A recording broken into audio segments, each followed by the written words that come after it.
isso aqui durante a aula, tá? O Roberto me comentou que alguns alunos pediram para compartilhar as anotações, mas as anotações assim são tão poucas que eu acho que não vale a pena compartilhar. Eu prefiro que vocês peguem os seus cadernos e refaçam as anotações. Inclusive, eu posso me enganar aqui fazendo em tempo real, né, de forma síncrona. Então, eu gostaria que vocês refaçam as anotações, tentem entender o que a gente fez, tá? Se fosse muita coisa, tudo bem, mas são poucas linhas que a gente utiliza para fazer as anotações, tudo bem?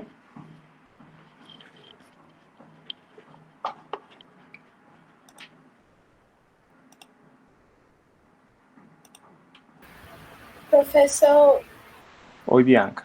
o senhor vai gravar? A partir deste momento, a nossa aula está sendo gravada.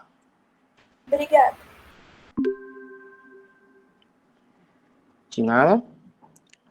Então, neste capítulo, veremos algumas operações com sinais, com sistemas, interconexão entre sistemas. Posteriormente, veremos propriedades de estabilidade, memória, causalidade, invertibilidade, invariância no tempo e linearidade. Próxima aula, entraremos no capítulo de convolução, tá certo? Então, hoje seria a última aula que estudamos propriedades. Muito bem. Os processos a gente pode enxergar como a interconexão entre algumas operações. Aqui temos duas representações de dois processos. No primeiro caso, temos o processo H, representado no domínio do tempo contínuo, em que a entrada é representada pela letra X e a saída Y. E o processo, ou sistema, também denominado pela letra H. Neste caso, Y seria a saída, X a entrada. A representação de diagrama de blocos que vamos utilizar, no caso discreto, é semelhante. O tempo discreto será N e a saída discreta N. Então, aqui temos uma representação por meio de uma equação e na parte inferior uma representação por meio de um diagrama de blocos. Tá?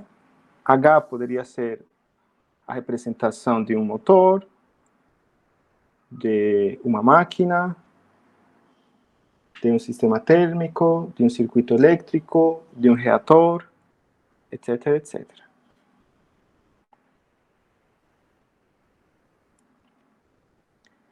Uma das configurações mais comuns que a gente vai encontrar seria a configuração ou representação de sistemas em cascata.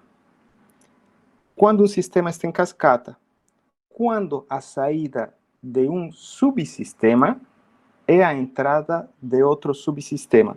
Neste caso, o subsistema H1 tem como entrada X1 e a saída Y1.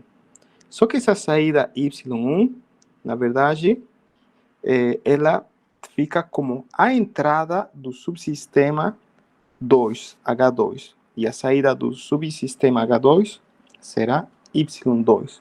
Quem poderia levantar, por favor, um exemplo onde a gente encontra sistemas em cascata?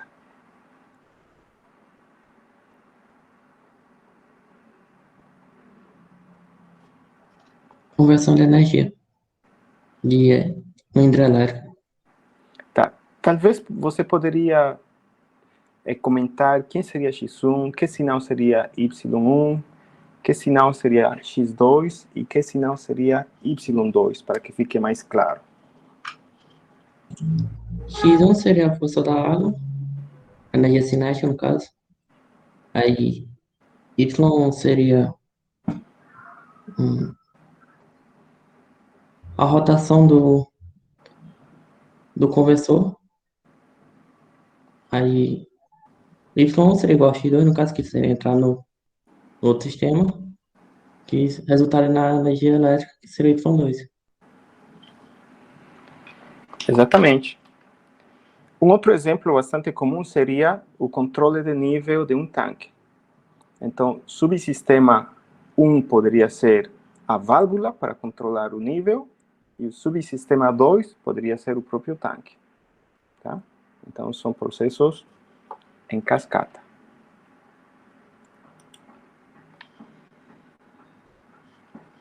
Quando se trata de sistemas lineares, existe a seguinte propriedade, que a gente pode mudar a sequência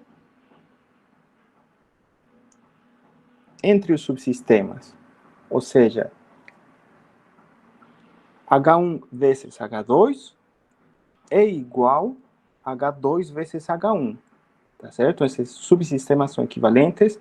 Isso é válido para sistemas lineares e sistemas monovariáveis.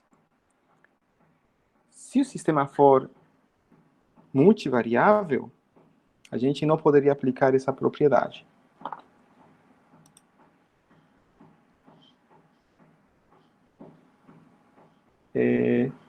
Um pouquinho. Sumiu a minha tela, né? Sim. Só um instante, eu vou resolver isso.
Pronto.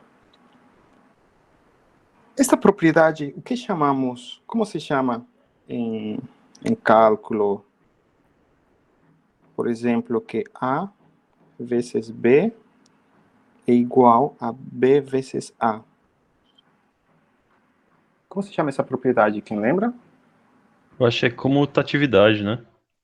Comutatividade. Muito bem. Então, a propriedade de comutatividade ela é válida apenas para sistemas monovariáveis, ou seja, sistemas com uma entrada e uma saída.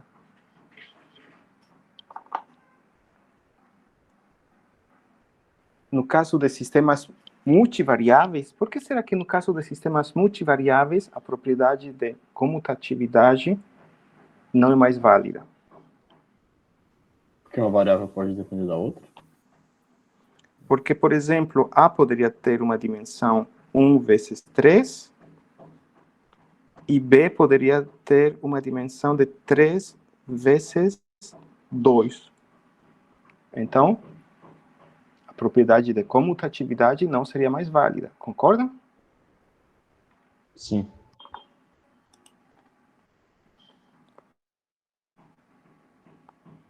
Pronto. Sistemas em paralelo. Em sistemas em paralelo, ambos os subsistemas, neste caso, Professor, a sua tela Hora caiu. de compartilhar de novo, professor, a tela. Tá, estou percebendo que está caindo com frequência. Deixa eu ver o que está acontecendo.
Sistemas em paralelo. Em sistemas em paralelo, temos dois subsistemas cujas entradas... De novo, Professor, né? não dá pra ver, né? O senhor não consegue apresentar pelo computador do senhor? Tá, deixa eu fazer isso. Talvez dê Um certo. instante. Só pelo menos hoje. Tá bom.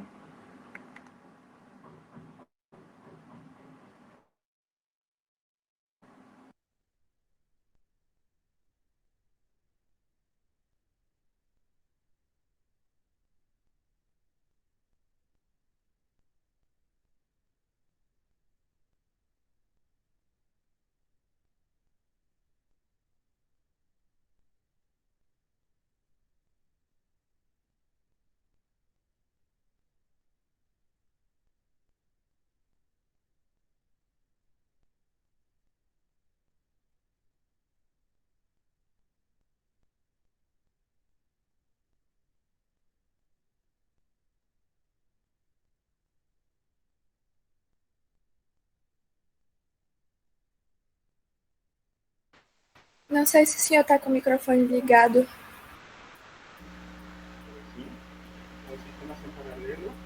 Não, tá muito baixo. Muito baixo. Tá muito baixo, professor.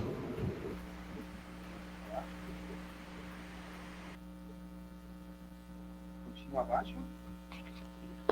Olá, olá. Alô? Continua muito baixo ainda. Professor, eu sei que o senhor fala alguma coisa.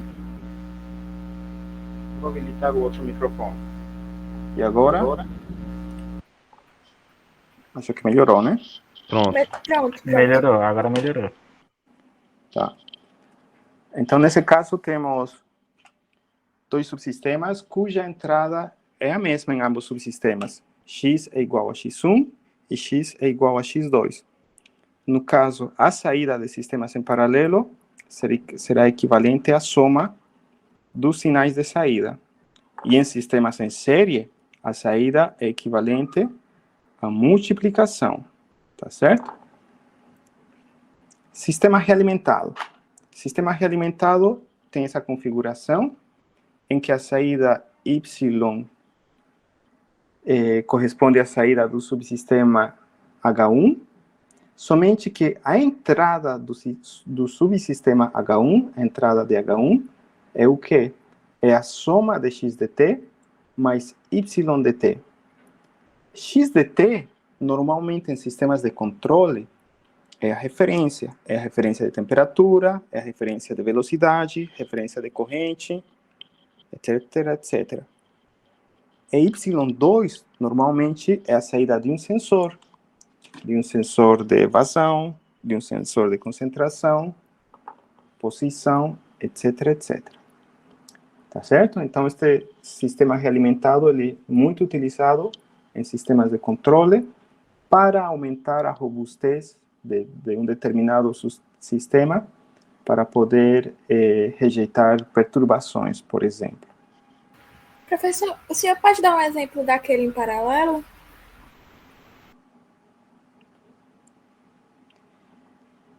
Sim. Quem perguntou, Bianca? Isso.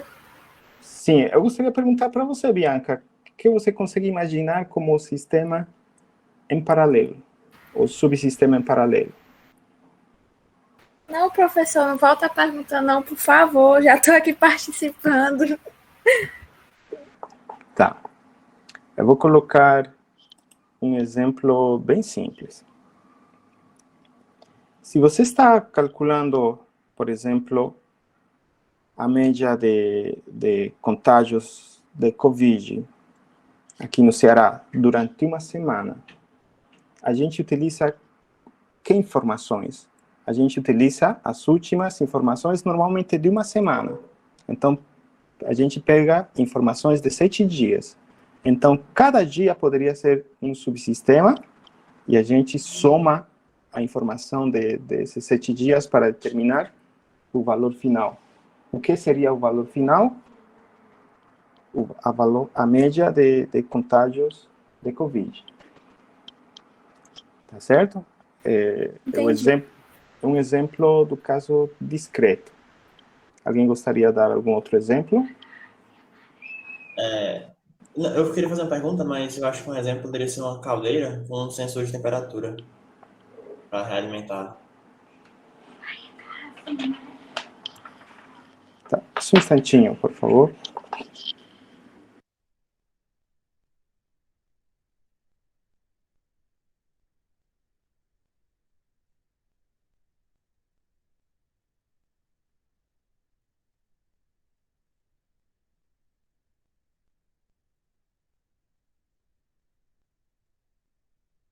Sim, pode repetir, por favor? Eu acho que um sistema realimentado poderia ser uma caldeira, né, de derreter minérios, e a outra caixinha seria... em paralelo, desculpa. Eita, não sei não. Já aí me bugou. Paralelo ou realimentado? Eu tava pensando em realimentado, mas já tá no paralelo, né? Não, pode ser realimentado também. Um realimentado seria uma caldeira com um sensor, onde a volta seria o sensor de temperatura, e influenciaria para cima e para baixo, né? Se eu devo manter ligado ou manter desligado. Sim, poderia ser.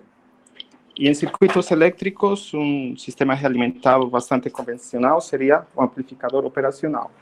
No amplificador operacional, utilizamos a realimentação para garantir que o ganho seja aproximadamente constante do nosso amplificador operacional.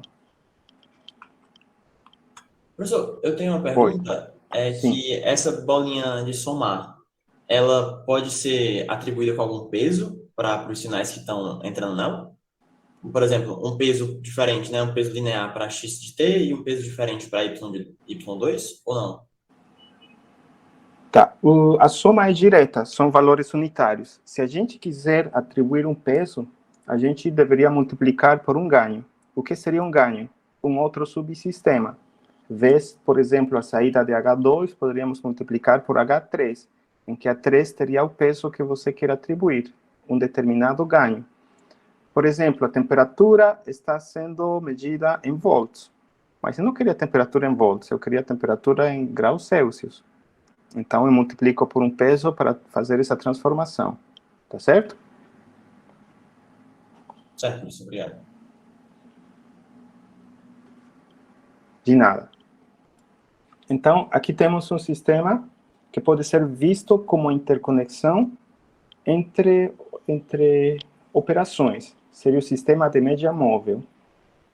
Neste caso, vamos a pegar a média de 3 valores.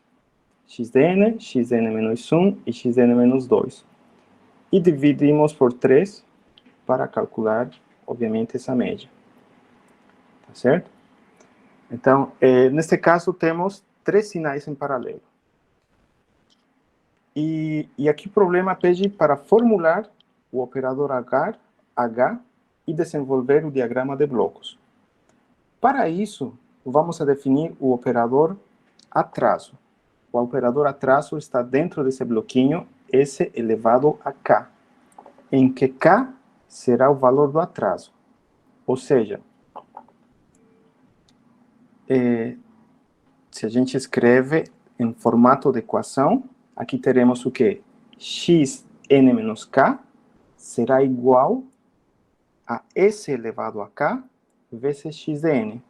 Ou seja, S elevado a K vezes Xn é igual a Xn menos K. Por quê? Porque a gente está definindo dessa forma o nosso operador S. Tá? O operador S seria o operador atraso. Então, vamos olhar para a nossa equação. Então, naquela equação, inicialmente precisamos de 3 sinais. Xn, Xn menos 1 pode ser determinado por meio de um operador atraso, e Xn menos 2 utilizando um segundo operador atraso. A gente soma esses 3 valores, dividimos por 3 e temos a nossa saída yn. Tá certo? Esta seria a implementação série. Por quê? Porque os nossos operadores atraso, eles estão em série. Agora vamos a tentar utilizar os mesmos operadores atraso, eles em paralelo, que seria na figura do lado. Então, na figura do lado, vamos a implementar a mesma equação de média móvel, utilizando uma configuração um pouquinho diferente. Inicialmente temos Xn, com um operador atraso determinamos Xn menos 1, e com o mesmo operador atraso elevado ao quadrado, vamos a determinar Xn menos 2. Somamos esses 3 sinais, multiplicamos por 1 sobre 3, e temos a saída yn. Então, interessante. Diagramas de bloco diferentes representam a mesma equação. E eu faço uma pergunta. Se vocês fossem implementar a média móvel utilizando o diagrama de blocos, vocês utilizariam a implementação série ou a implementação paralela e por quê?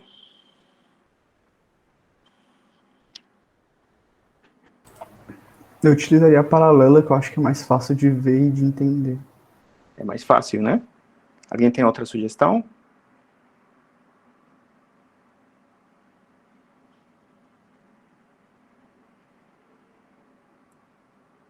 Todo mundo concorda com seu colega?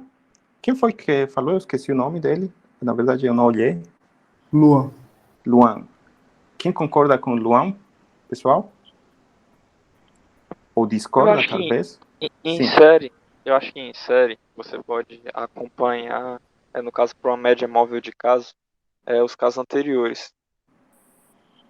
De modo que o caso seguinte, né, tem uma relação com os casos anteriores. Aí você pode identificar se os casos estão diminuindo ou aumentando. Se eu não me engano. Se a implementação ela é digital, então o operador atraso, de alguma forma, está indicando que a gente deve armazenar quantas informações? Com S elevado a 1, uma informação. S elevado a 2, 2 informações. E assim vai. Na implementação série, temos 2 elementos que armazenam energia.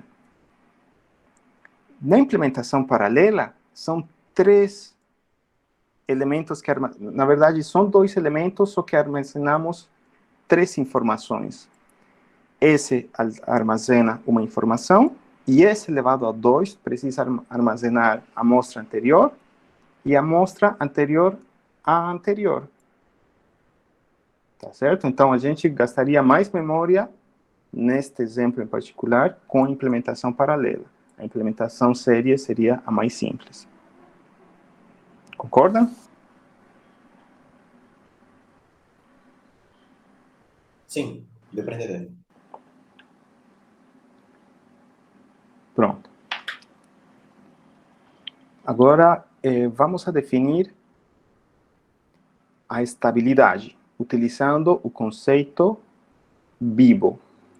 Tá? Professor, Oi? você pode voltar no slide rapidinho? Sim. Pronto, eu acabei de pensar em algo. No caso, a implementação paralela, ela, teoricamente, ela vai rodar os dois elementos S e S2 ao mesmo tempo. Enquanto na em-série, ela rodaria primeiro o S e depois um outro S. Isso não tornaria a paralela mais rápida, já que eu não precisaria esperar uma primeira implementação para começar a outra? Tá. Normalmente, quando a gente implementa em o controlador discreto, ele é de forma sequencial. Num período de amostragem, você vai fazer todas essas operações. Se você for trabalhar na incubadora neonatal, você vai ter aproximadamente 24 segundos para fazer essas continhas. Mas você vai fazer essas duas operações. Já na implementação paralela, no momento de calcular a sua equação, você vai precisar armazenar uma condição inicial para o primeiro operador atraso, e no segundo operador atraso, que é um subsistema completamente diferente, você vai precisar armazenar duas condições iniciais. Por quê? Porque é um sistema de segunda ordem. Tá? Entendido.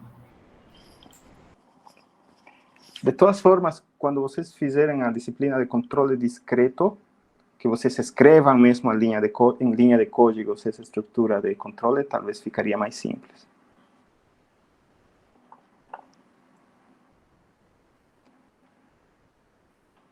Vamos definir, como eu disse, o conceito de estabilidade. Estabilidade no sentido vivo.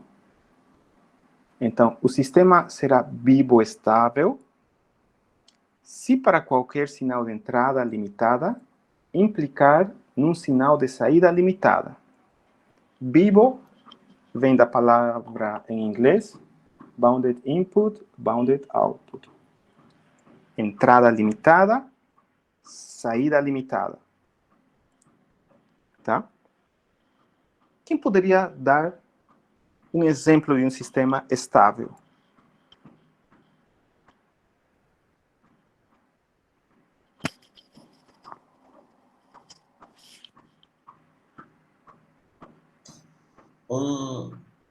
Um sistema, eu não sei, mas uma entrada senoidal e a saída virou um cossenoide, né? Aí ficaria, para mim, estável, né?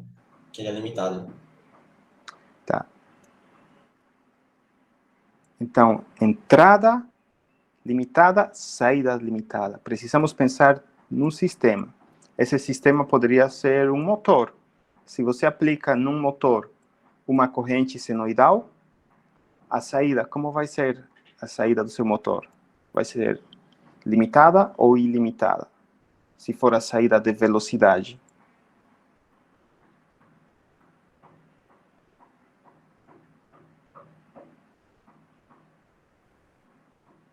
Limitada. Não tem como a velocidade ser infinita. Tá certo. Então, entrada limitada, saída limitada. Quem poderia dar um exemplo de um sistema instável?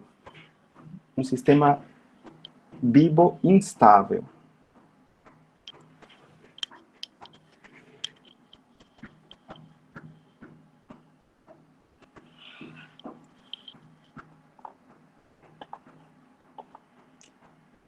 Douglas? Professor, eu acho que o Big Bang.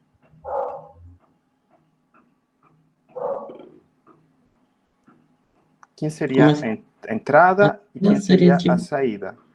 A entrada seria tipo um ponto, a saída seria tipo todo o universo, algo que está sempre se expandindo.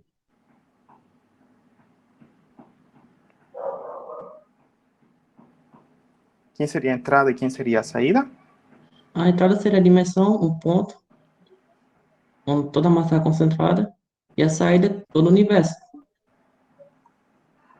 A entrada é um ponto e a saída é tipo tudo.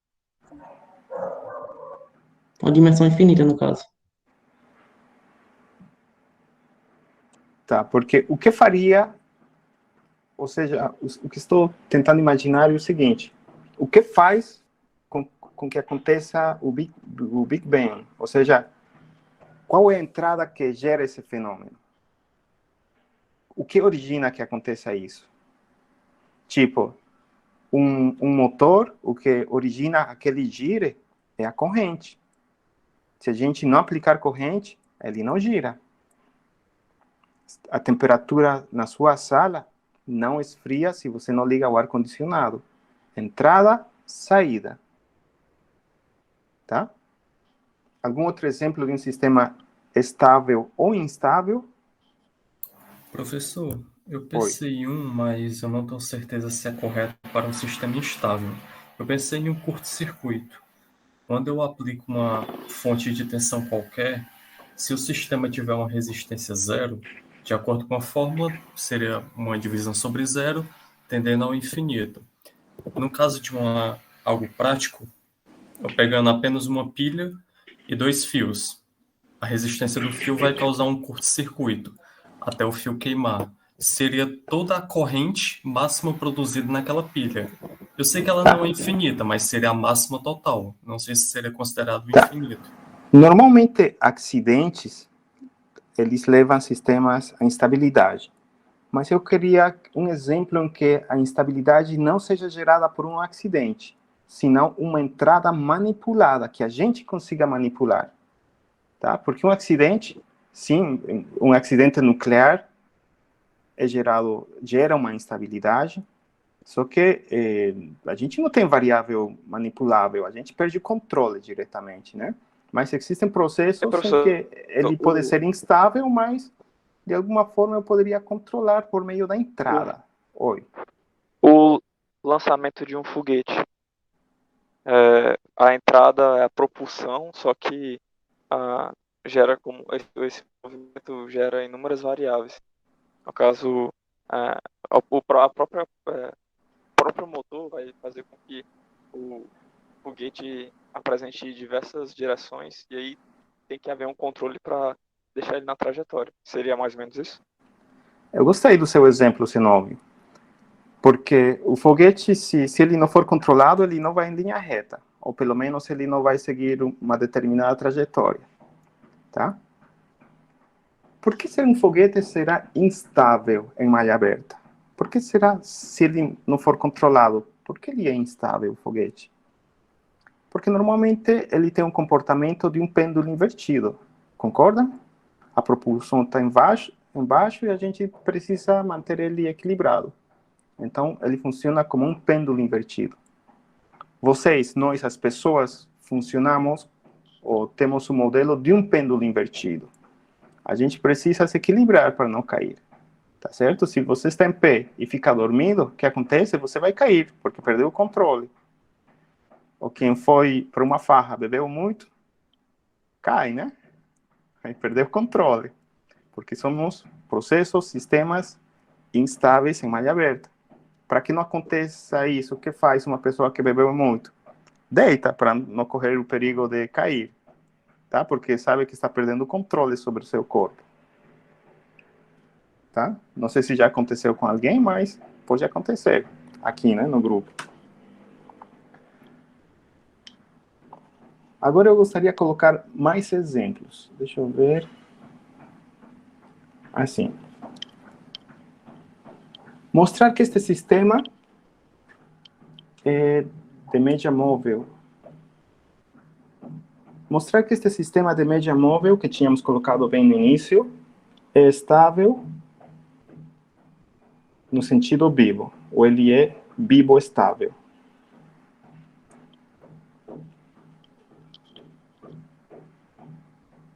Como será que a gente consegue demonstrar que isso é estável? Eu vou tentar compartilhar mais uma vez aqui meu tablet para ver se a gente consegue demonstrar isso.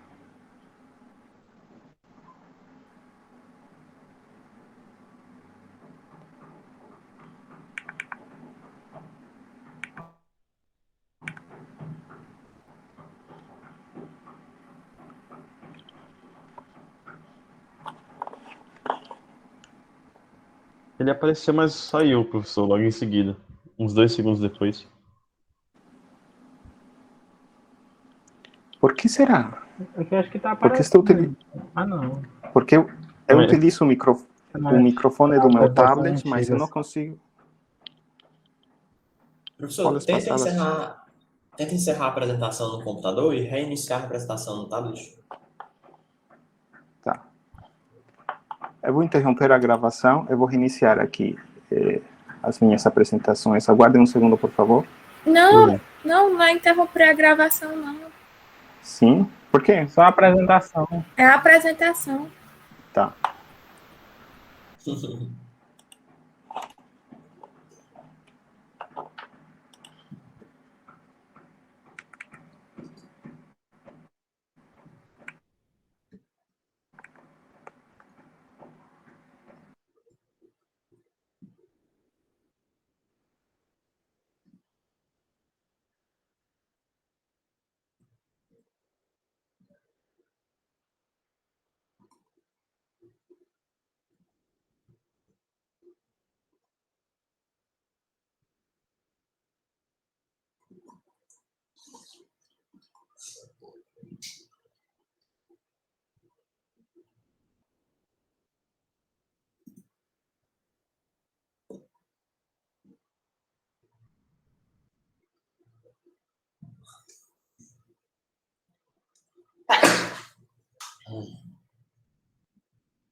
Saúde. Bota o microfone aí, bobeira. E no Saúde. caso aí, o amigo que disse que do Big Bang, o sinal de entrada é Deus, viu?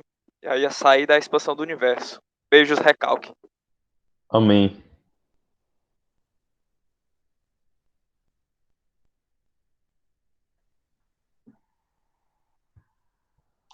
Cadê os ateus de plantão aí?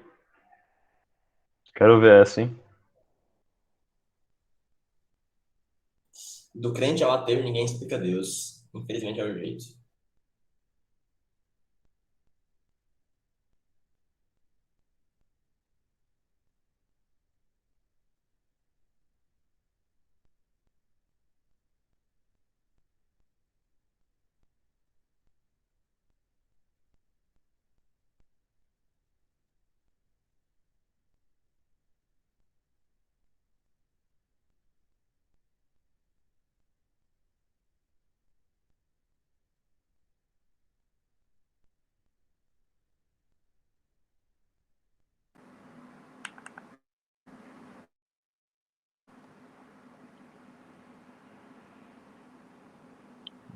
Opa, deu certo.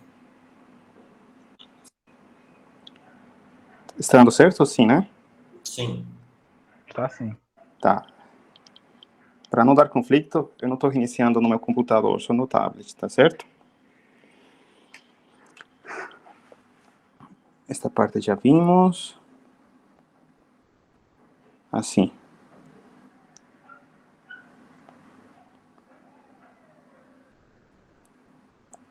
Estes exemplos a gente não viu, né? Vimos não. Não. Tá. Eu gostaria que vocês me ajudem a identificar se esses sistemas são estáveis ou instáveis no sentido bibo. Ou seja, se eles são bibo-estável ou bibo-instável. Ou instáveis, no caso. Vamos a começar pelo primeiro exemplo. Temos um carro cuja entrada é uma força constante que a gente aplica nele, e a saída dele é x dt, a posição. Esse exemplo, pessoal, utilizando o conceito biboestabilidade, será um sistema estável ou instável?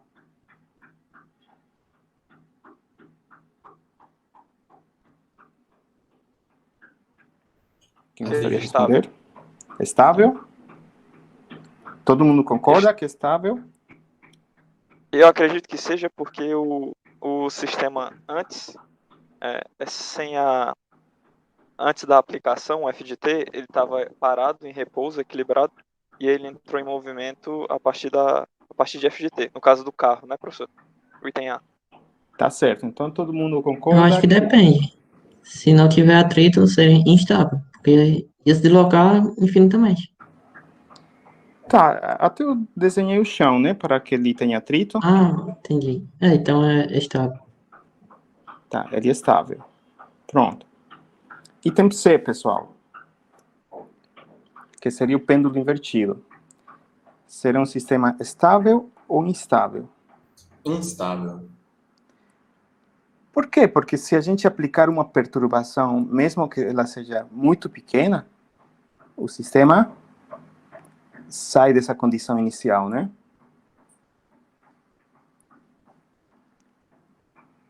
E o item B corresponderá a um sistema estável ou instável? Estável. Estável também, né? Todo mundo concorda, pessoal?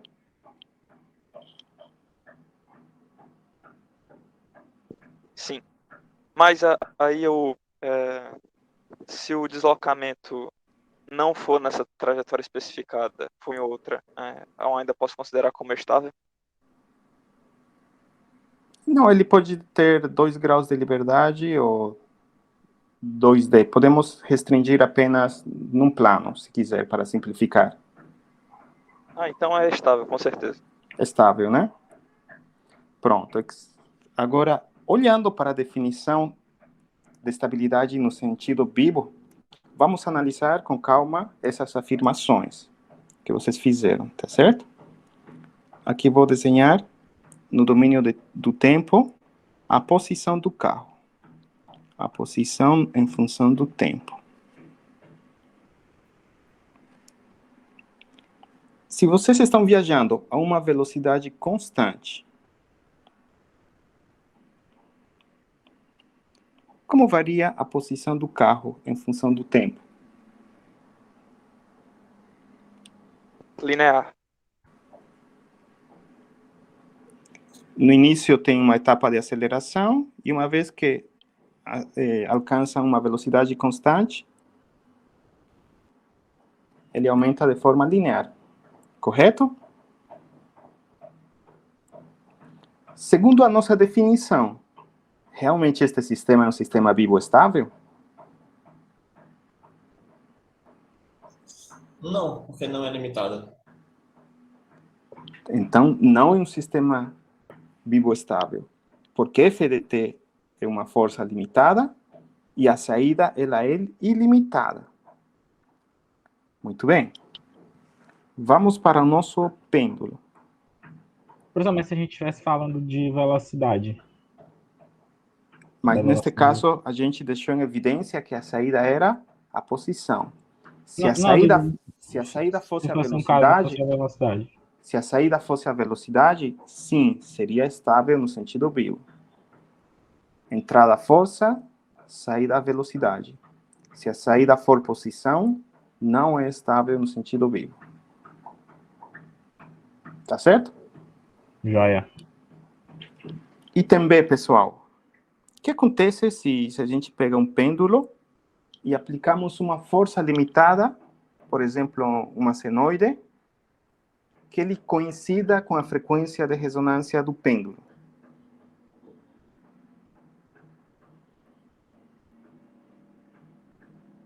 O que acontece com a amplitude do pêndulo? Se mantém. Se a gente aplica uma força que coincide com a frequência de ressonância. Aumenta a amplitude. Aumenta, e se não tiver atrito, aumenta até o infinito. Tá certo?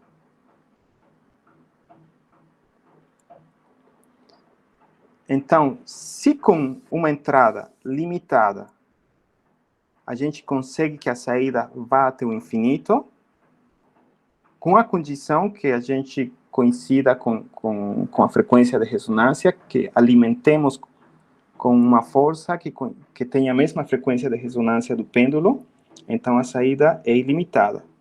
Portanto, o sistema B também seria um sistema instável no sentido vivo.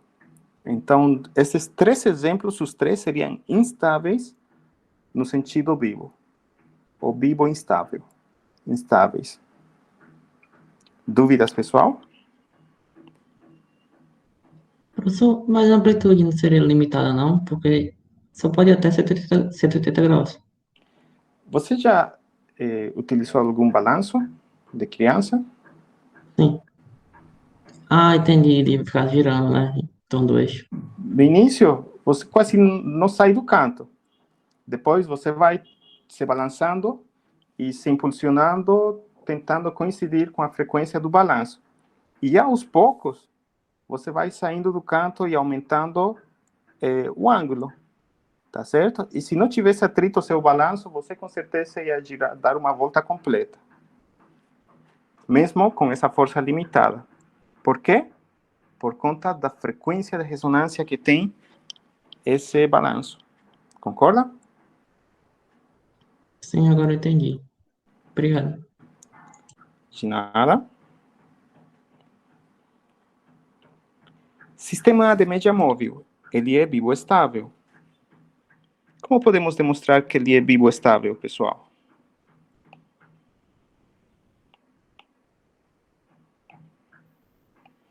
Utilizando a nossa definição. O que diz que é a definição de biboestável? Que se a entrada for limitada, então a saída será limitada. Então vamos a limitar o sinal X.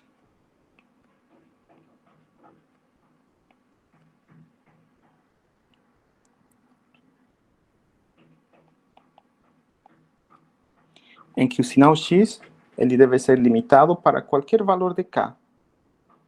Tá? Então,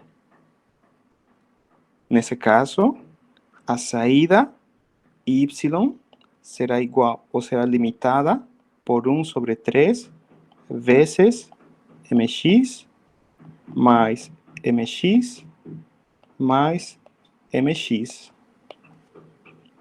Porque x de n está limitado por mx, xn menos 1 está sendo limitado por mx, e xn menos 2 está sendo limitado por mx. Portanto, my será a 1 sobre 3 mx. Na verdade, igual a mx, né?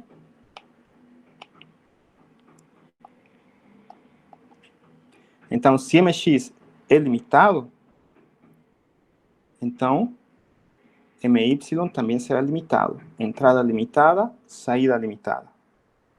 Dúvidas, pessoal? Poderia ser menor ou igual a mx?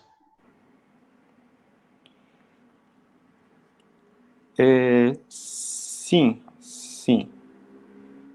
Poderia ser menor ou igual a mx. Por quê? Porque isso depende do sinal. Quando trabalhamos com valores absolutos,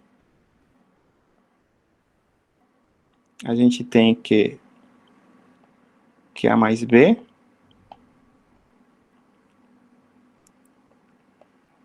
não é igual a módulo de A mais o módulo de B. O que ocorreria aí? Haveria um sinal de desigualdade. Qual seria esse sinal de desigualdade? Que A mais B será menor ou igual ao módulo de A mais o módulo de B. Então, aplicando essa propriedade, mx será menor ou igual a my. Concordam? Sim. Obrigado, professor. De nada.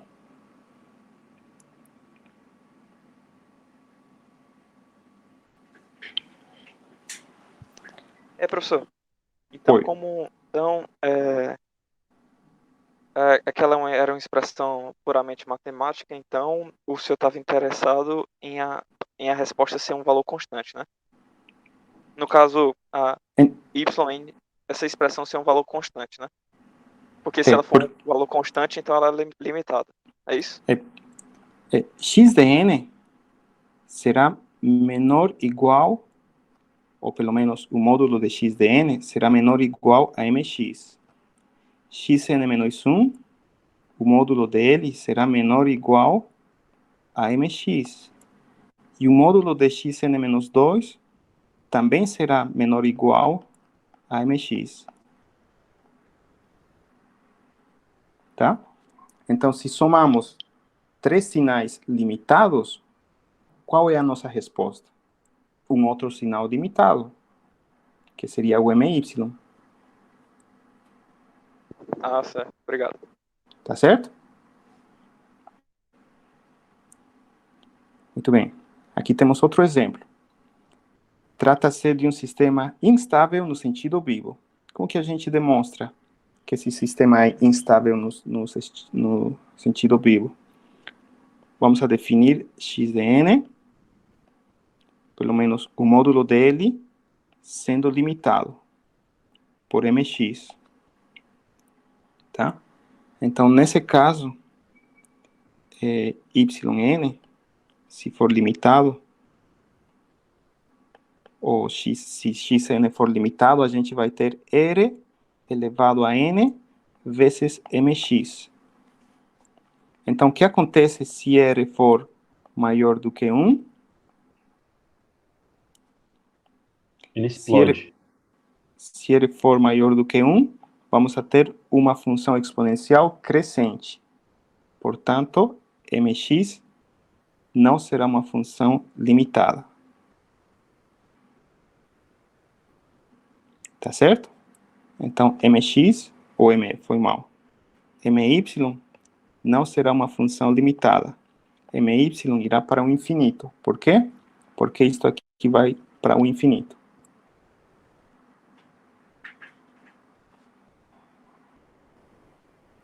Dúvidas?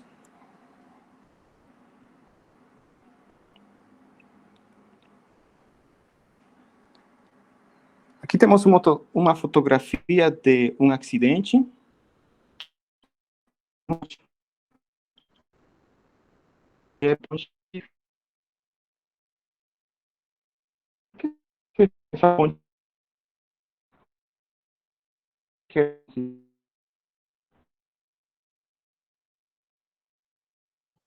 Professor, o senhor tá travando. Alô? Eu já ia perguntar, ixi, minha internet caiu.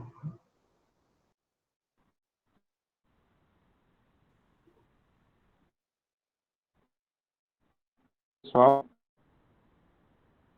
Tá travando bastante, professor. Eu não consigo te ouvir, professor.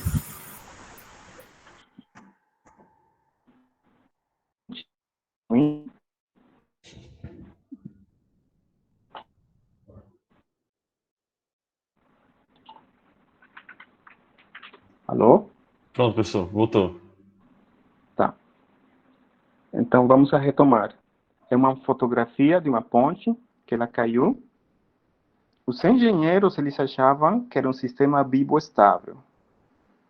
Mas, na verdade, o acidente mostrou que ele foi um sistema vivo instável. Por que será que esse sistema era um sistema vivo instável e não um sistema vivo estável?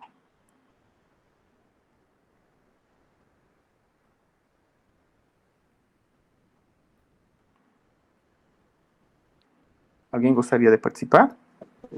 Professor, repete a pergunta, por favor. Por que esse sistema foi um sistema vivo instável? Se não me engano, essa aí é aquela ponte nos Estados Unidos que o vento estava vibrando na mesma vibração do concreto e fez com que ela desabasse. Então, sim, pode continuar. Os engenheiros não puseram essa variável quando estavam fazendo o cálculo estrutural da ponte. Exatamente. Talvez não seja instável porque algumas variáveis foram negligenciadas. Exatamente. Os engenheiros fizeram um projeto considerando que a carga ela é constante, que vão passar caminhões de um peso bastante elevado, com carga constante. No entanto, o vento fez com que o sistema entre numa frequência de oscilação e eles não tinham percebido que nessa frequência o ganho dele é muito elevado. Tá? Então, ele se tornou instável, como se fosse um pêndulo invertido, né? Até tem formato de um pêndulo convencional. Inclusive, ele tem formato de pêndulo, né? Tem umas cordas e embaixo pendurada a ponte. Então, no fundo, parece um pêndulo, correto? E a gente sabe que um pêndulo é um sistema vivo instável. Dúvidas?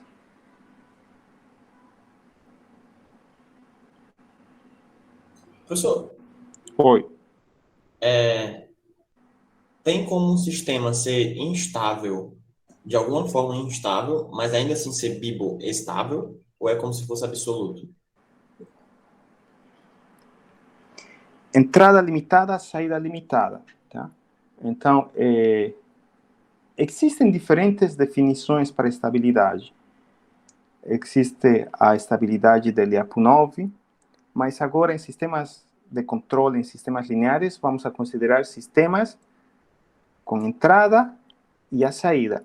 Se existe qualquer entrada que deixe a saída ilimitada, então o sistema será vivo instável.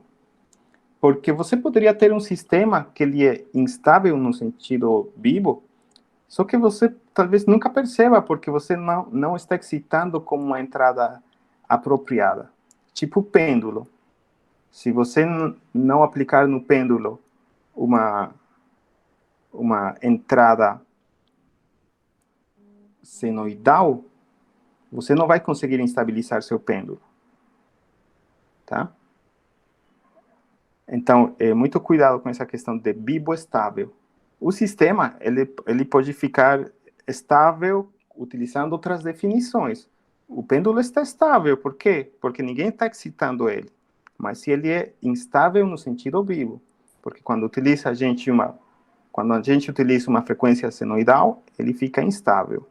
Que nem no caso da ponte. Os engenheiros achavam que era estável, mas o vento mostrou que ele era instável. Tá certo? Instável no sentido vivo, é claro.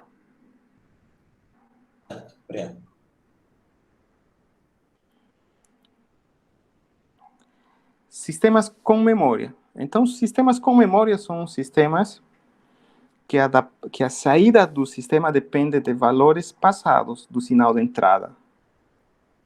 Por exemplo, aquele sistema de média móvel era um sistema com memória, porque a gente precisava armazenar as duas amostras anteriores. Tá? Que outros sistemas armazenam energia? Vocês poderiam me dizer, por favor? Que sistemas vocês conhecem que são com memória? Não, pop. Um capacitor. Muito bem, um capacitor. Algum outro exemplo? Uma bobina. Será um sistema com memória ou sem memória? Com memória. Com memória. E um resistor? Sim.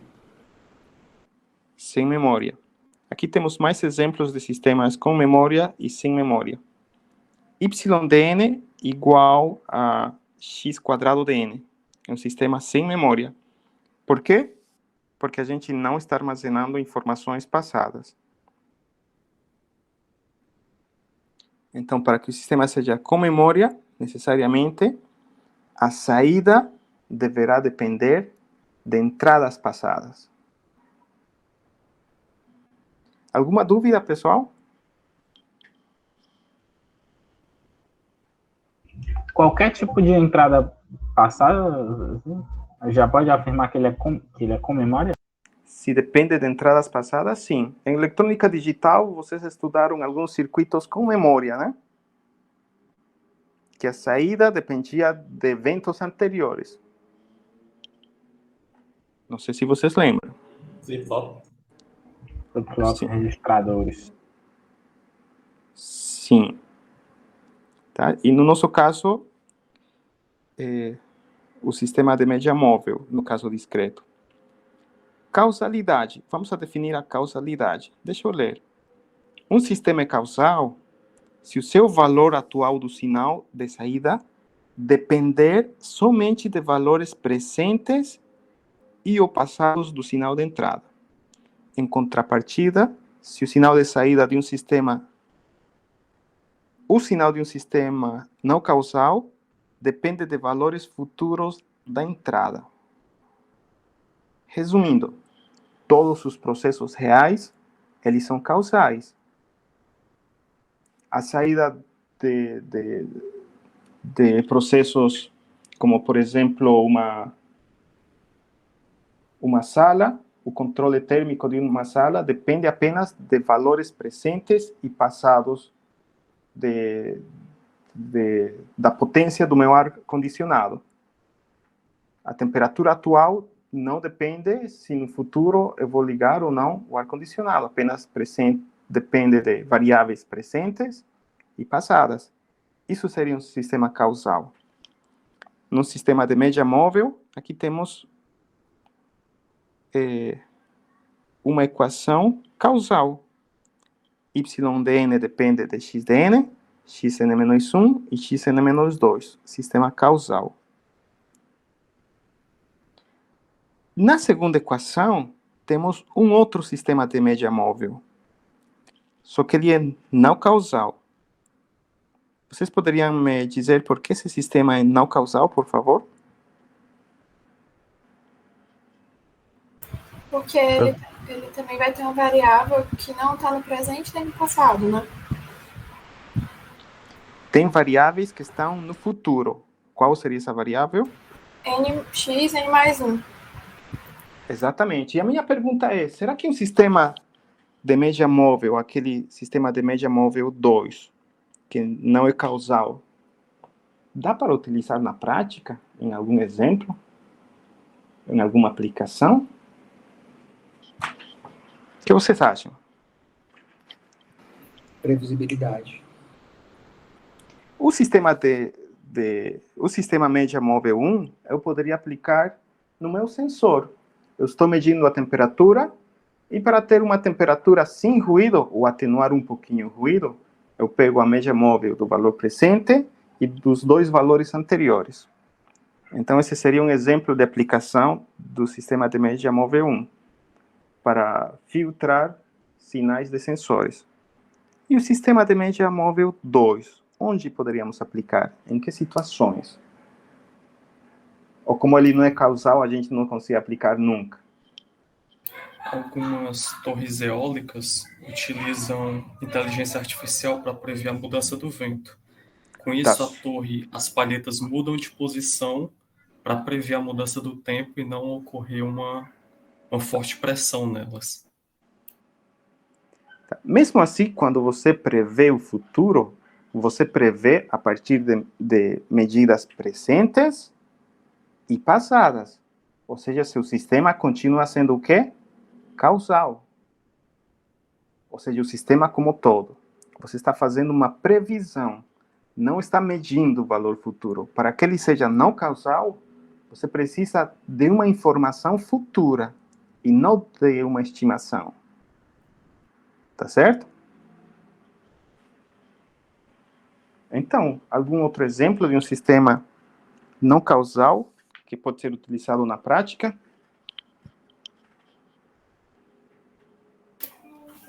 A preparação das provas dos professores tem uma data definida. Seria um caso? Está meio que... Pode acontecer um inconveniente de mudar a data, mas a primeiro instante tem uma data certa. Os alunos estudam, os professores fazem as provas.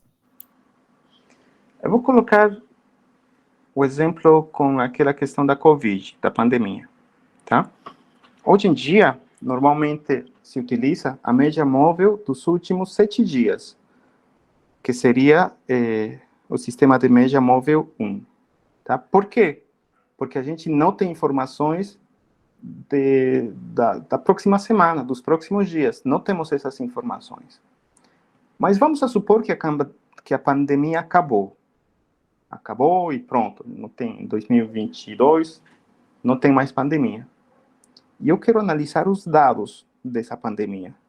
Como evoluiu o número de contágios, como evoluiu as curvas dos óbitos. Só que eu já tenho os dados de início a final. Então, para tirar a média móvel do dia 20 de dezembro de 2020, eu tenho os dados uma semana antes e uma semana após do dia 20 de dezembro. Por quê? Porque estamos analisando os dados de forma offline. Então, se a gente analisa de forma offline, filtramos dados de forma offline, podemos utilizar, sim, esse sistema de média móvel. Por quê? Porque já temos os dados de início a final. Mas, para implementar em tempo real, não seria possível utilizar esse sistema de média móvel 2, apenas com dados offline. Dúvidas?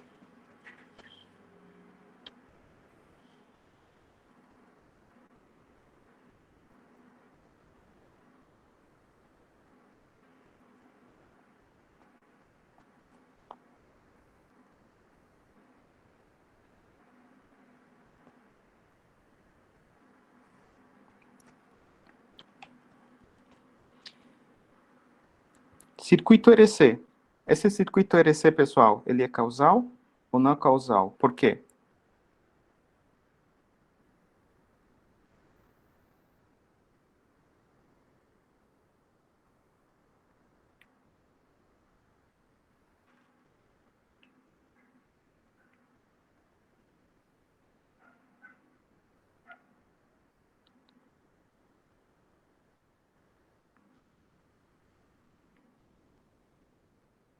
Vocês continuam por aí, pessoal? Eu acho que é causal. O Joab diz que é não causal. Tá, o sistema é causal, sim. Porque a tensão no capacitor, ela depende da corrente presente e da corrente anterior. E não depende da corrente futura. Se a tensão no capacitor dependesse da corrente no futuro, o sistema seria não causal. Mas como depende apenas de valores presentes e passados, esse sistema ele é causal. Causal e com memória.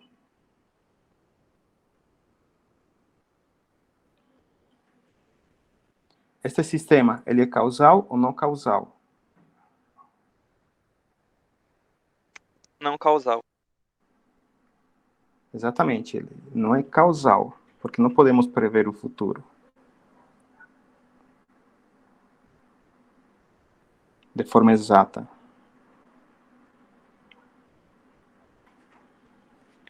Invertibilidade. Professor, não entendi o exemplo acima.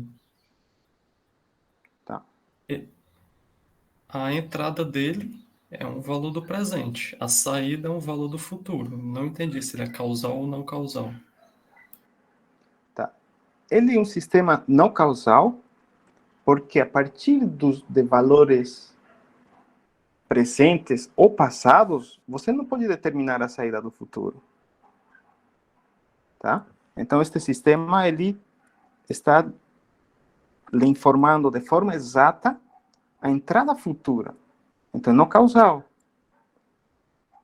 Quando seria o sistema causal? Se a saída fosse, por exemplo, no formato xn-k. Por quê? Porque a saída atrasada a gente consegue estimar, sim, a partir das entradas presentes e passadas. Como? Apenas armazenando esses valores. Se a gente vai armazenando os valores passados e presentes da entrada, conseguimos determinar o sinal YDN. Mas, ao contrário, não. Como que a gente determina YDN num processo real? A velocidade futura do seu motor, como que você determina? Não tem como. Por isso que não causal. Na matemática é válido tudo, ou seja, você pode colocar uma expressão que nem aquele sistema de média móvel. A gente fez uma proposição de um sistema de média móvel não causal. Matematicamente não causal, só que na prática não temos como implementar ele. Por isso que não causal. Certo, entendi. Obrigado. Invertibilidade. Tem autores que utilizam invertível e tem outros que utilizam inversível, né? Mas vamos utilizar essa nomenclatura de invertível. Um sistema ele é dito invertível se, a partir de um subsistema cuja entrada é x dt e a saída é y dt, e a partir de um outro subsistema que é a inversa do primeiro subsistema, a gente consegue reproduzir a saída do sistema, ou reproduzir a entrada original do sistema. Um exemplo de um sistema invertível. Um exemplo meio aproximado. Um sistema de transmissão de rádio, por exemplo. Tem uma pessoa que está falando, ou o que está acontecendo entre a gente. Eu estou falando aqui por meu microfone,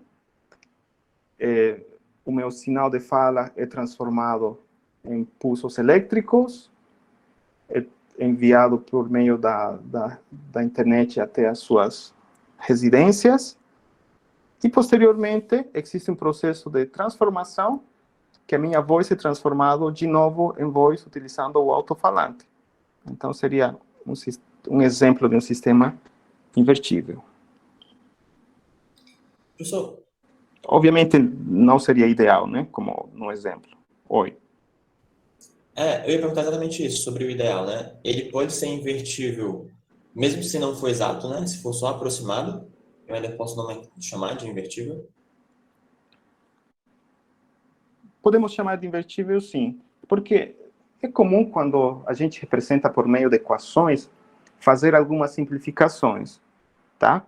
Que nem o resistor ele é linear. Sabemos que o resistor é não linear, mas, por simplicidade, a gente aproxima ele por um circuito linear. Tá certo? Então, considerando essas aproximações, sim, poderíamos dizer que é invertível. Tá bom? Obrigado.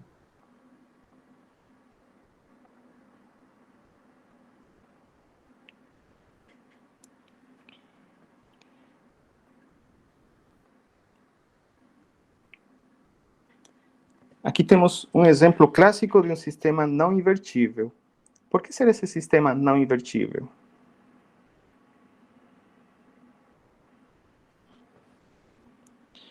Por exemplo, se x dt for uma constante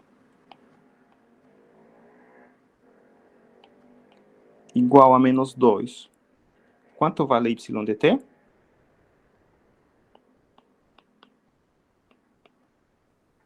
Quatro. É porque ela é bijetora, né? Aí... é 4. Tá certo? E se eu meço a saída? Como podemos determinar x dt? A gente calcula a inversa, que seria exatamente raiz de y. Seria uma forma de reproduzir o sinal de entrada. Mas, quando a gente calcula a raiz, sabemos que estamos perdendo informações. Que informações estamos perdendo? Se é positivo ou negativo. Do sinal. Se é positivo ou negativo. Por isso que esse sistema não é invertível. Porque quando a gente tenta calcular x a partir da saída y, a gente não consegue. Por quê? Porque a gente perdeu o sinal. Se positivo ou negativo. Correto?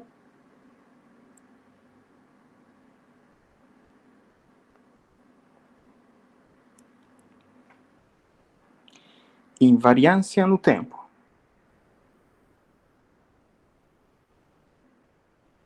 Eu vou colocar aqui um exemplo de invariância no tempo, talvez seja mais fácil de entender. Eu tenho um sistema H.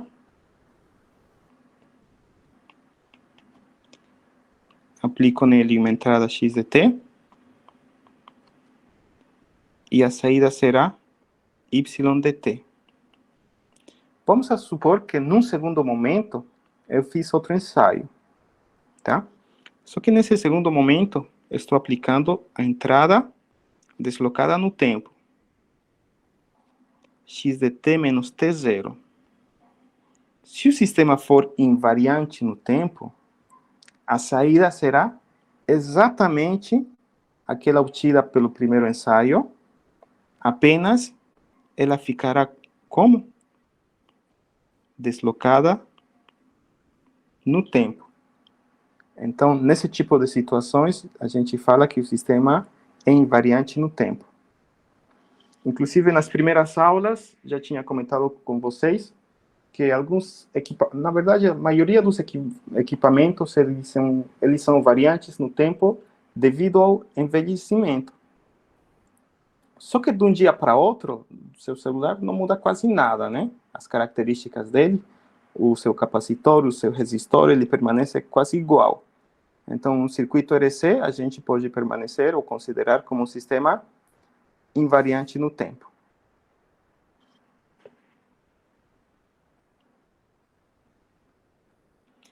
Dúvidas, pessoal, sobre a propriedade de invariância no tempo?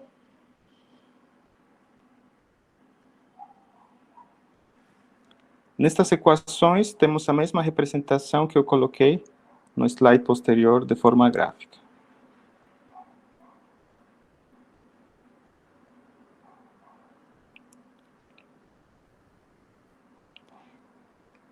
Linearidade.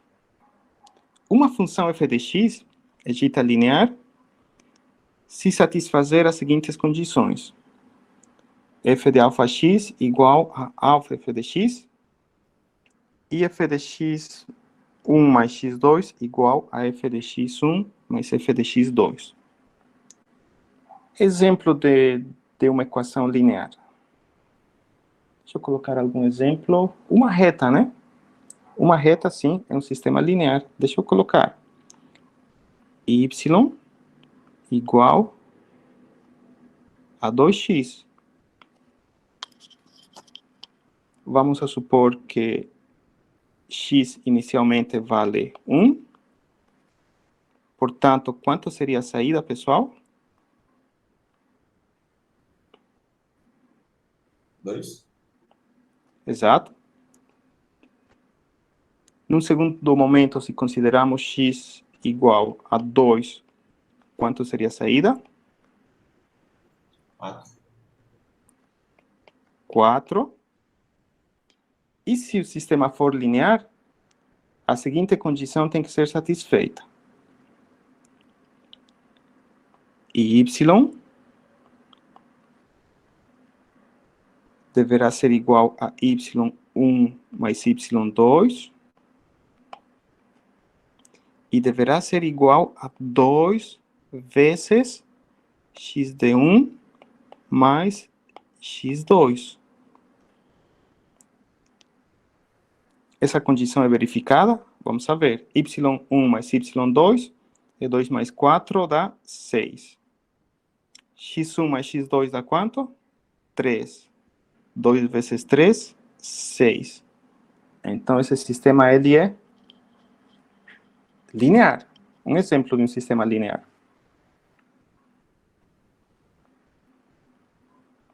Se aqui colocarmos 2x², o sistema é linear ou não? Não. Vamos tentar demonstrar numericamente, neste caso, porque ele seria não linear. Se aplicamos x1, quanto vale y1? x1 igual a 1. Vale 2.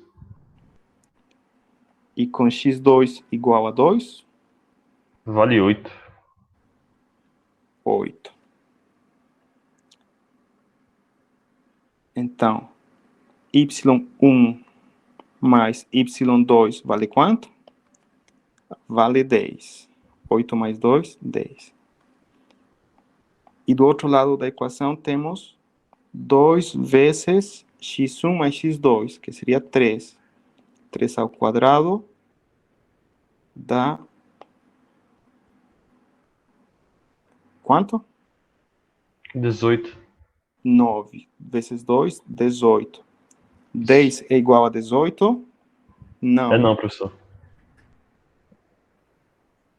Portanto, não satisfaz a condição de linearidade.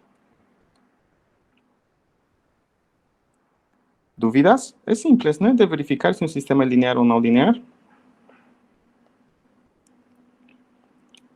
Deixa eu ver se tem mais exemplos.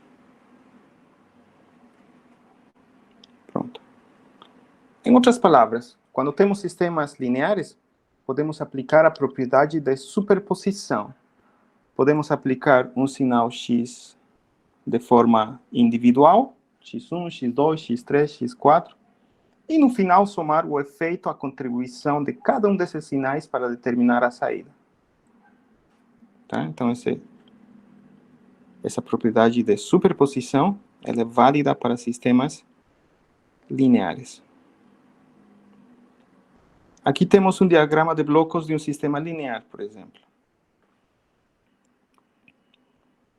Temos um operador H, só que inicialmente multiplicamos as entradas de forma individual. x1 vezes a1, x2 vezes a2, até a n vezes xn. No final multiplicamos por xn ou por h e determinamos a saída yn. Na figura da direita, ao invés de utilizar h apenas, estamos utilizando n subsistemas h. E a saída desses n subsistemas h, estamos multiplicando por a1, a2, a n, e determinando yn como a saída desses n subsistemas. Neste caso, se o sistema H for linear, o sistema da direita e da esquerda são o quê? Equivalentes, porque eles estão satisfazendo a propriedade de superposição. Dúvidas?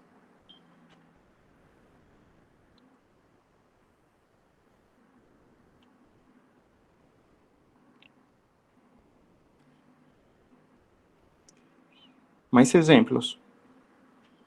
Yn igual a n vezes x de n. Esse sistema, pessoal, é linear ou não linear?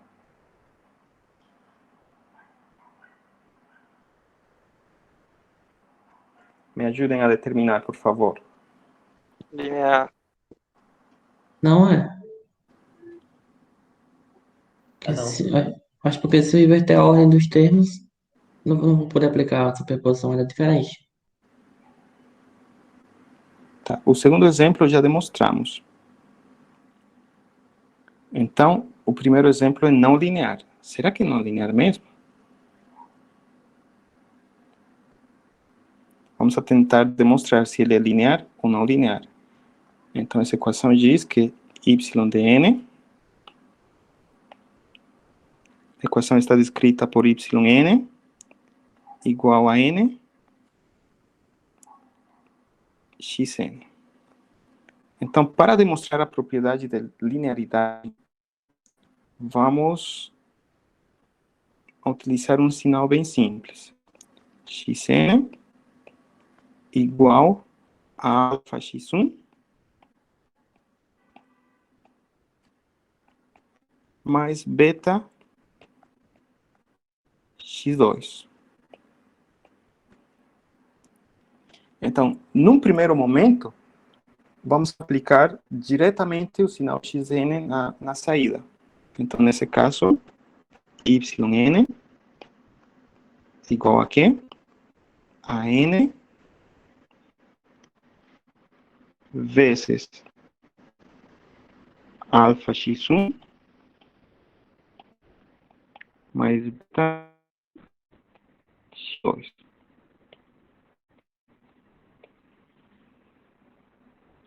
Pronto.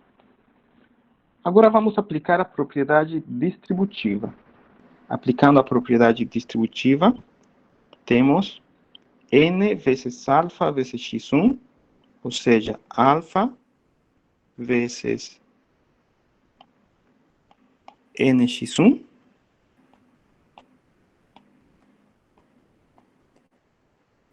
mais beta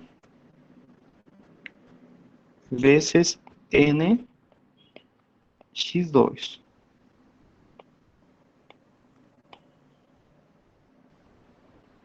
E se vocês observam de forma detalhada, aqui estamos satisfazendo a propriedade de linearidade. Porque no sinal original, estamos aplicando x1, depois x2, e multiplicando, por fim, pelas constantes alfa e beta. E esta equação é exatamente a equação anterior, em que na equação anterior aplicamos as entradas de uma vez só, e não de forma separada. Dúvidas?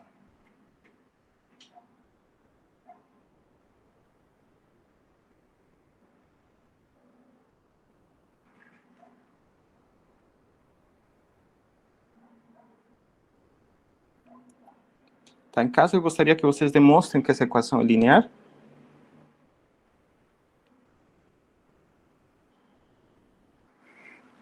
Tá? Utilizando as mesmas ideias. Sim. Aqui temos mais... Oi, alguma dúvida? Não, só confirmando. Sim, tá claro. Tá bom. Aqui mais exemplos. O item A, será que corresponde a um sistema linear ou não linear, pessoal?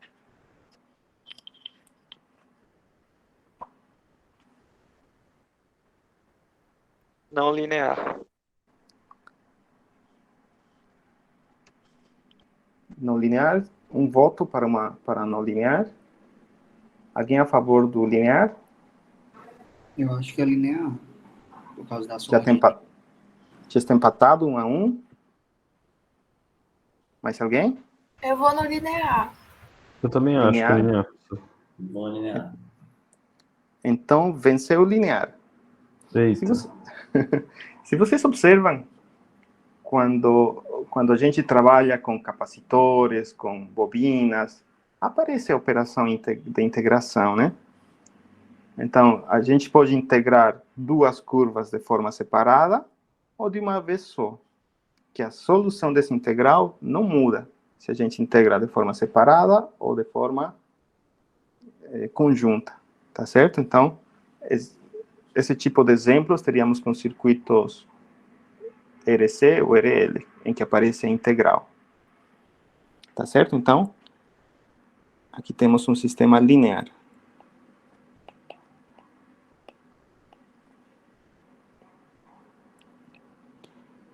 Segunda equação, um sistema linear ou não linear? Também linear. Linear. Todo mundo concorda que é linear? Sim. Pronto, Eu concordo. ganhou linear. E o item C? Não linear. Não linear. Eu discordo. Não linear.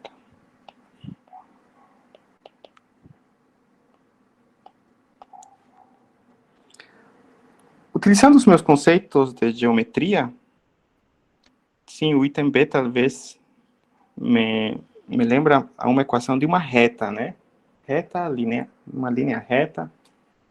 E parece que é linear mesmo. Mas será que satisfaz a propriedade de linearidade? Deixa eu colocar um exemplo bem simples. x1, que seja igual a uma constante unitária. Não, igual a 2. E x2, que seja igual a 3. Portanto, y1 será igual a quanto, pessoal?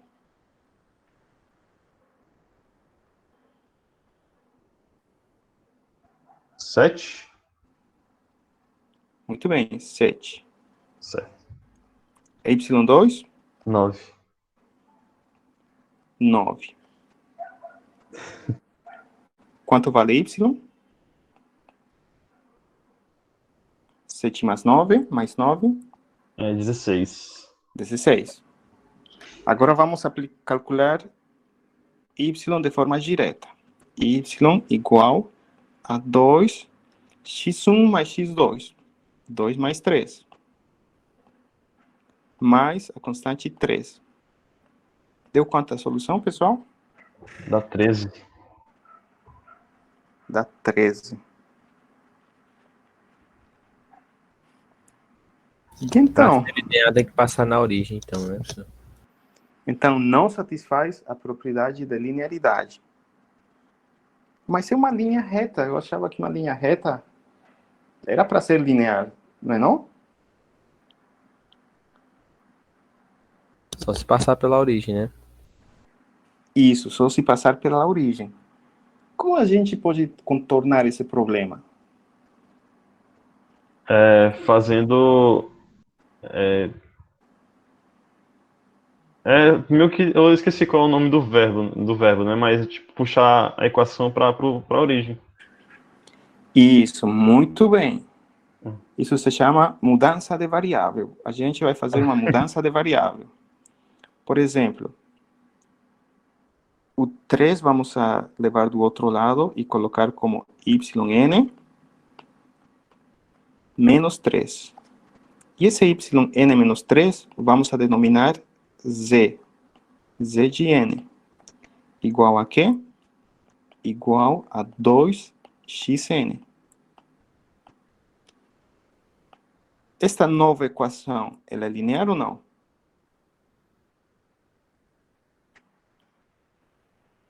É sim. É sim. Após uma mudança de variável, conseguimos com que essa equação se torne linear. Em que tipo de situações a gente precisa fazer essas mudanças de variável? Por exemplo, eu gostaria de controlar a temperatura da minha sala. Qual o meu sinal de controle? 0. O ar-condicionado está desligado.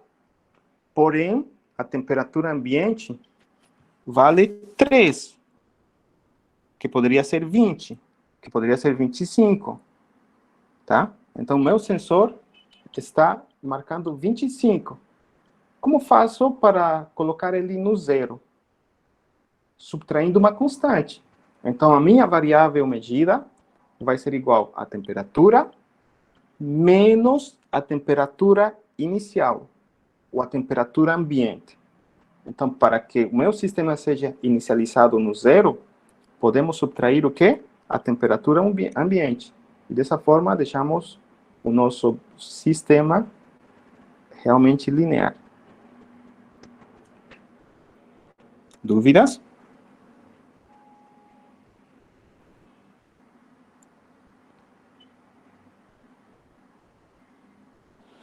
E para reconstruir o sinal original, a gente soma a temperatura ambiente.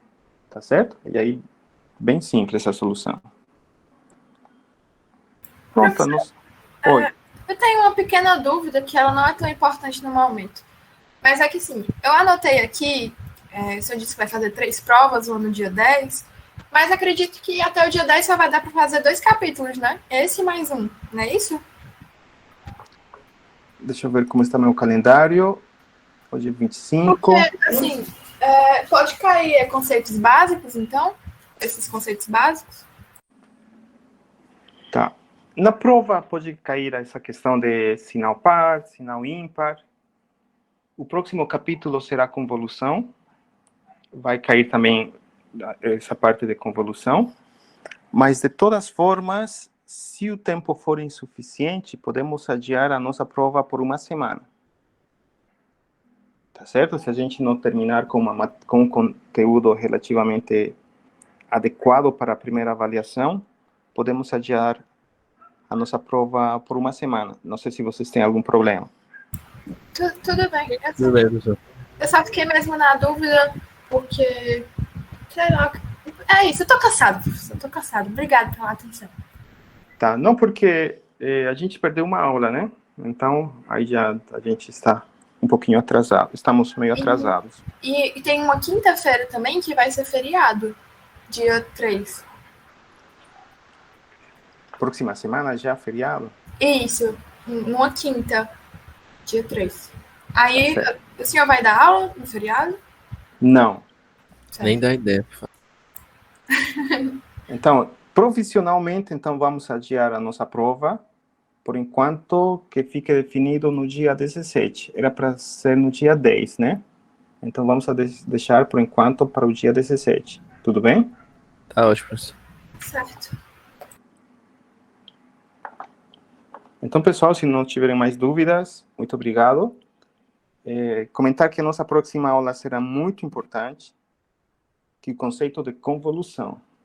Então, a partir do conceito de convolução, vamos a definir as transformações de Fourier, transformadas de Laplace. Por meio do conceito de convolução, vamos a conseguir resolver sistemas. O que seria resolver um sistema? Se eu tenho um sistema e eu conheço a entrada, eu posso determinar a saída. Tá? Em cálculo diferencial, vocês utilizavam diferentes métodos para resolver as equações diferenciais. Para uma entrada, calcular a saída. Então, a gente vai fazer a mesma coisa utilizando o conceito de convolução. Eu tenho um motor, conheço o modelo dele, conheço a entrada, como calculo a saída? Por meio do processo de convolução, que esse será o nosso tema da próxima aula. Então, muito obrigado, pessoal, Professor, e até só uma quinta-feira. dúvida. Oi. Só uma dúvida. Aí a prova do dia 17 seria os tópicos 1 e 2 da ementa, sinais sistemas e sistemas lineares e variantes no tempo. Será até o conteúdo que a gente estudar até o dia 10 de maio. Então, Certo. vamos supor que no dia 10 de maio a gente estuda equações diferenciais. Então, entre equações diferenciais. E no dia 15, será para tirar dúvidas, 15 de maio. Certo. Tá bom. Obrigado, professor. Então a prova será até o conteúdo visto no dia 10 de maio. Certo. Tá bom? Tá bom. Beleza. Valeu, pessoal. Obrigado. Tchau, tchau. Valeu, pessoal. Boa